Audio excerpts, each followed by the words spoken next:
সম্প্রতি নেট দুনিয়ায় ভাইরাল হয়েছে মহিলাদের হাতে সবুজ চুড়ি পরার ছবি। পাশাপাশি আমাদের আশেপাশে প্রায় সকল মেয়ের হাতেই সবুজ চুড়ি দেখা যাচ্ছে। রাস্তাঘাটেও দেদার বিক্রি হচ্ছে সবুজ চুড়ি। বাজার হাটেও ইতিমধ্যেই সবুজ চুড়ির পসরা সাজিয়ে বসে পড়েছেন চুড়ি বিক্রেতারা। আর নতুন ট্রেন্ডে গা ভাসিয়ে দেদার চুড়ি কিনছেন মহিলারাও। কিন্তু জানেন কি, কেন শ্রাবণ মাসে আসলে মেয়েরা হাতে সবুজ চুড়ি পরছেন? এই সবুজ চুড়ির সাথে শিব ঠাকুরের কী সম্পর্ক রয়েছে? আসুন জেনে নেওয়া যাক এই সকল প্রশ্নের উত্তর। মূলত বাংলা ক্যালেন্ডার অনুযায়ী এখন চলছে শ্রাবণ মাস, আর শ্রাবণ মাস পড়তেই মহিলারা হাতে পরে নিয়েছেন কাচের সবুজ চুড়ি। তবে কোনো রাজনৈতিক রঙের জন্য নয়, বরং মহাদেবকে তুষ্ট করার জন্য বিবাহিত এবং অবিবাহিত মহিলারা পরেছেন সবুজ চুড়ি। আসলে হিন্দু পুরাণ বিশেষজ্ঞরা বলেন শ্রাবণ মাস হলো মহাদেবের জন্ম মাস। কোনো এক সময় অভিশাপের কারণে দেবী পার্বতী শিবের কাছ থেকে আলাদা হয়ে গিয়েছিলেন, কিন্তু তারপর দেবাদিদেবকে পুনরায় ফিরে পেতে এই শ্রাবণ মাসে দেবী পার্বতী কঠোর উপবাস পালন করেন।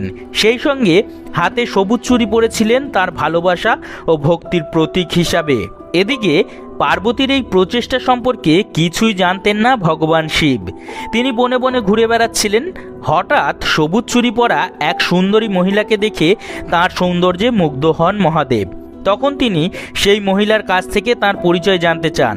তিনি যখন জানতে পারেন ওই মহিলাই দেবী পার্বতী এবং স্বামীকে ফিরে পাওয়ার জন্য তার কঠোর প্রচেষ্টার কথা, তখন মহাদেব আনন্দে আপ্লুত হয়ে দেবীকে সানন্দে গ্রহণ করেন। সেই সঙ্গে তার ভক্তি ভালোবাসায় অনুপ্রাণিত হয়ে ভগবান শিব দেবী পার্বতীকে একটি বর দেওয়ার প্রতিশ্রুতি দিয়েছিলেন।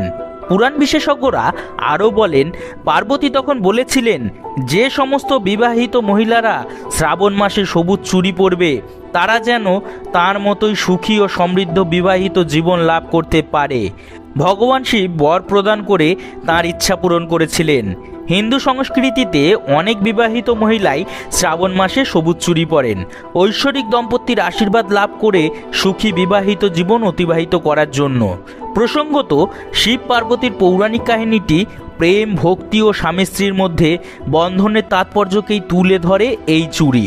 মূলত বিহার, উত্তরপ্রদেশের মহিলাদের মধ্যেই শ্রাবণ মাসে সবুজ চুড়ি পরার প্রচলন বেশি লক্ষ্য করা যায়। তবে এখন বাংলার মহিলারাও শ্রাবণ মাসে সবুজ চুড়ি পরতে শুরু করেছেন। মহিলাদের শ্রাবণ মাসে সবুজ চুড়ি পরে মহাদেবের উপাসনা করার বিষয়টির মধ্যে অনেকটাই নতুনত্বের ছোঁয়া রয়েছে বলা যায়। ধন্যবাদ এতক্ষণ আমাদের সাথে থাকার জন্য। আমাদের ভিডিওগুলি যদি আপনাদের ভালো লাগে তবে অবশ্যই আমাদের পাশে থাকবেন এবং আমাদের আরও যে বাকি ভিডিওগুলি রয়েছে সেগুলি অবশ্যই দেখবেন।